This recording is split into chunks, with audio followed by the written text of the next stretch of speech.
На празнувањето на Свети Трифун, лозарите символично го полеа лозјето со вино и ракија за богат род и молба за заштита од град и суша.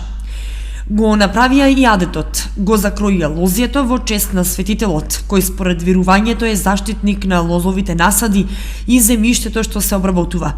Свештеникот ги прочита молитвите упатени кон Светиот Трифун за благослов на родната земја, со надеж дека годинава ќе биде плодна и берикетна.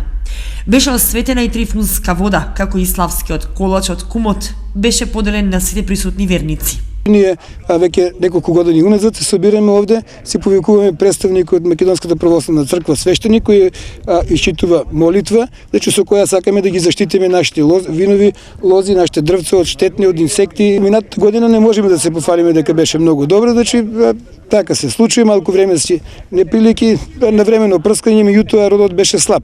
Сега очекуваме дека оваа година со нашите молитви и молби до Бога, мислам дека ќе имаме подобро успешен род, подобри приноси и како кај нас, така и во сите региони во Македонија. Градоначалникот Димитровски, кој беше присутен на чинот на закројување, рече дека и општината Кочани презема посебни мерки за унапредување на лозарството и овоштарството.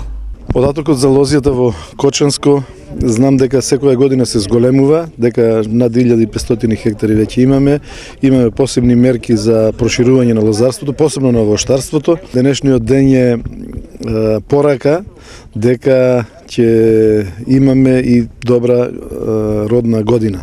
Минатата година беше мощна дожделива, мощна мокра, мощна неповолна и за овоштарите и за лозарите и очекуваме дека таа нема да се повтори. На закројување на лозјата присуствуваа голем број верници и гости, лозари и овоштари од Оризари.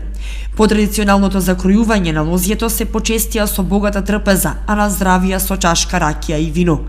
Годинава очекуваат побогат род од иминатата, временски не беше наклонета за лозарите и тоа резултираше со слаб род.